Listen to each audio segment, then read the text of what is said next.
ధన్యవాదాలు అధ్యక్ష. నా ఎక్స్పీరియన్స్ చెప్తాను ఎలక్షన్ క్యాంపెయినింగ్లో. అధ్యక్ష, మేము ఎలక్షన్ క్యాంపెయినింగ్ చేస్తుంటే చాలామంది మగవాళ్ళు దాదాపు 11-12 గంటలకే వింతగా ప్రవర్తిస్తూ క్యాంపెయినింగ్లో అడ్డం వచ్చేవాళ్ళు. మేమందరం తమాషాగా అనుకునే వాళ్ళం, జే ట్యాక్స్ కట్టారు, ఇప్పుడే జే ట్యాక్స్ కట్టొచ్చేసాడని చెప్పేసి. ఈ క్రమంలో క్యాంపెయినింగ్లో వెళ్తుంటే ఒక మహిళను కలవడం జరిగింది. అమ్మ, తెలుగుదేశం పార్టీకి ఓటేయండి అని చెప్పేసి మేము వాళ్ళకి విజ్ఞప్తి చేసుకుంటే, తెలుగుదేశం పార్టీకి కాకపోతే దేనికి వేస్తానమ్మా అని చెప్పింది. ఏమమ్మా అంత ఖచ్చితంగా చెప్తున్నావంటే, వాలంటీర్లు వచ్చారు, వైసీపీకి ఓటేయమన్నారు, లేదు అని అంటే ఎందుకే ఇవ్వు, నీకు 1,05,000 డబ్బులు ఇచ్చాం కదా, నీవెందుకే ఇవ్వు అని అడిగారంట.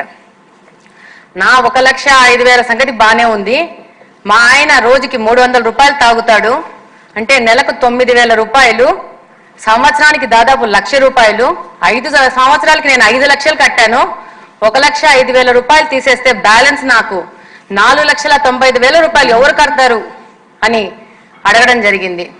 అధ్యక్ష, ఇంకొక విషయం ఏంటంటే, ఇందాకనే ముఖ్యమంత్రి గారు చెప్పినట్టు రీహాబిటేషన్ సెంటర్స్ గురించి.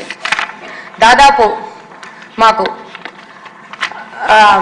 కడపలో ఒకసారి వరదలు వచ్చినాయి. వరద కాలనీ అనేసి చంద్రబాబు నాయుడు గారే కడప వాసులకి స్థలాలు ఇచ్చి అక్కడ ఇల్లులు కట్టుకోవడం జరిగింది. Below middle class, below poverty line ఉన్న వాళ్ళు ఉంటారు. దాదాపు నేను ఎలక్షన్స్లో తిరుగుతూ ఉంటే 10, 15, 20 ఇండ్లకు గాను గ్రిల్ వేసేసి చిప్స్ షాపులు ఉండేటివి. చిప్స్ షాపులకి ఏంటి గ్రిల్లు వేసి ఉన్నాయని చెప్పేసి దాదాపు 1-2 రోజుల తర్వాత నేను నా పక్కనున్న సహచర నాయకులను అడగడం జరిగింది. వాళ్ళు ఏమన్నారంటే అవి బెల్ట్ షాపులు అని చెప్పి.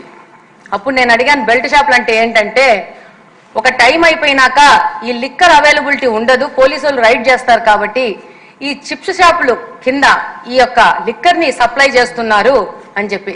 అదే క్రమంలో ముందుకెళ్తుంటే ఒక మహిళ చెప్పింది, అమ్మ మాకు ఏమీ వద్దు, ఈ లిక్కర్ షాపును బెల్ట్ షాపులను బంద్ చేయండి అంటే. ఏమ్మా అంటే, నా భర్త అడిక్ట్ అయిపోయాడు, ఇప్పటికి 3 సార్లు అడిక్షన్ సెంటర్లో చేర్పించడం జరిగింది, కానీ ఇప్పుడు నేను రిమ్స్కి వెళ్తుంటే నా భర్తను చేర్పించుకోవట్లేదంటే. ఏమంటే, బాగా దారిద్ర్య రేఖను దిగున ఉన్న వాళ్ళు, వాళ్ళకి పిల్లల్ని చూసుకోవడానికి ఇంట్లో ఎవరు ఉండరు కాబట్టి వాళ్ళని భర్తతో పాటు మా పిల్లల్ని కూడా తీసుకెళ్లి హాస్పిటల్లో ఉండడంతో హాస్పిటల్ వాళ్ళు ఆ పేషెంట్ని అడ్మిట్ చేసుకోవడానికి రిఫ్యూజ్ చేస్తున్నారు. ఎందుకంటే పిల్లలు కుటుంబం మొత్తం పోయి హాస్పిటల్లో ఉండాల్సిన పరిస్థితి వస్తూ ఉందని చెప్పేసి. ఇది కడప నియోజకవర్గంలో దాదాపు శివారు ప్రాంతాలలో ఉన్న కాలనీల పరిస్థితి. తప్పకుండా ముఖ్యమంత్రి గారి దృష్టికి కూడా తీసుకెళ్తున్నాను. ఈ యొక్క సిచ్యువేషన్కి ఈ యొక్క శివారు ప్రాంతాలలో ఈ లిక్కర్ కానీ గాంజా, యంగ్స్టర్స్ ఎక్కువ గాంజా ఇప్పుడు 5-6 గంటలకి పాడుబడిన ప్లేసెస్లో, అంటే కాలేజ్కి, మాకు ఆర్ట్స్ కాలేజ్ అని ఉంటుంది, దాని పక్కన అన్యూజ్డ్ బిల్డింగ్స్ ఉంటాయి, 6 గంటలకే మొదలు పెడుతున్నారు. నిన్ననే ఒక వారం రోజుల క్రితం కలెక్టర్ గారిని కూడా కలిసి ఈ విషయం చెప్పడం జరిగింది. మహిళలు మా ముందుకు వచ్చి చెప్తున్నారు,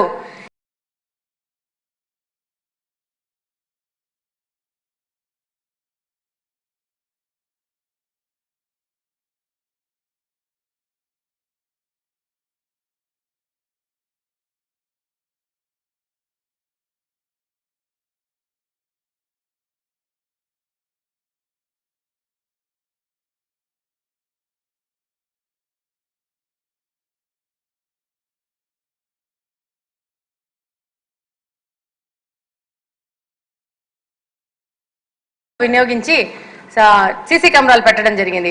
అప్పుడు పరిస్థితి అది, మనం తెలుగుదేశం గవర్నమెంటే ఉన్నింది అప్పుడు. కానీ ఈ రోజు పరిస్థితి ఏంటంటే, కడపలో ప్రతి ఒక్క ఇండివిజువల్ హౌస్ కూడా కెమెరాలు పెట్టుకుంటారు, 4-4, 5-5.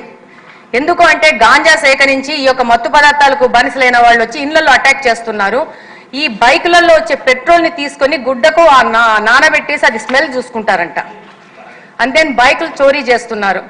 ఆడవాళ్ళు ఉంటే వాళ్ళ డోర్లు కొట్టేసేసి వాళ్ళని అటాక్ చేయడం. ఒకవేళ పోలీసులకు కంప్లైంట్ చేస్తే, పోలీసులు ఒకవేళ వాళ్ళని అరెస్ట్ చేస్తే ఆ నెక్స్ట్ డే నుంచి దాడులు అధికమవుతాయి. పోలీసులు కూడా రాలేని పరిస్థితి ఉంది. ఇది కంటిన్యూస్ గా మాకు ఎలక్షన్ క్యాంపెయినింగ్ లో దాదాపు మాకు కడపలో పాత కడప ఉంటది, ఎక్కువ మైనారిటీ ప్రజలు ఉంటారు అక్కడ. అక్కడ మహిళలు మేము వెళ్ళక ముందే మాకంటే ముందు డోర్లలోంచి బయటకు వచ్చి వాళ్ళకి అనుభవాలు చెప్పి మాకు ఇది ఒక్కటి తీయించండి, ఈ గాంజాని నిర్మూలన చేయండి, ఈ యొక్క లిక్కర్ షాపులు కానీ చీప్ లిక్కర్ని చేయించండి చాలు అని చెప్పేసి మేము డెఫినెట్ గా వేసే తెలుగుదేశం పార్టీకే ఓట్ అని చెప్పి చెప్పడం జరిగింది. అందుకే నా ఎక్స్పీరియన్స్ చెప్తున్నాను. లిక్కర్ దాని గురించి నాకు పెద్ద ఎక్స్పీరియన్స్ లేదు. నా యొక్క క్యాంపెయినింగ్ లో నేను ఫేస్ చేసిన వాటిని మీ దృష్టికి తీసుకొస్తున్నాను. థ్యాంక్ యూ అధ్యక్ష.